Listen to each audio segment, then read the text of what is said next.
I'm Dr. Barak with R.I.C.E Chiropractic. Today we're going to be talking about pulled muscle, what to do about it to get the best results possible.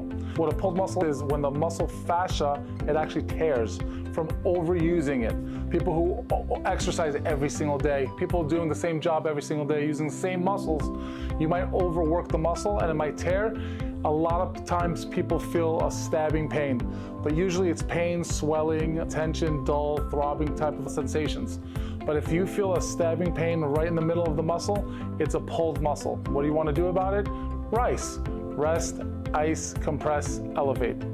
Now, what you can do about it besides the R.I.C.E. is you can stretch it after the inflammation goes away.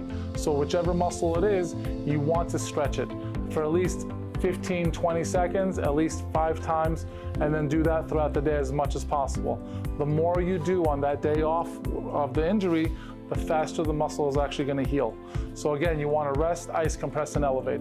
Now, there are many different reasons why you can have constant muscle aches, so you should go see someone who can differentiate if it's a muscle, a tendon, or a ligament, because that's going to distinguish what to do with it. But if it is a muscle, you want to rest, ice, compress, and elevate. Another thing you can do is use the SUPMOGO belt. If you have a low back pulled muscle, this is going to help bring blood supply to the area. It's going to help strengthen the intrinsic muscles to help the bigger muscle relax and release.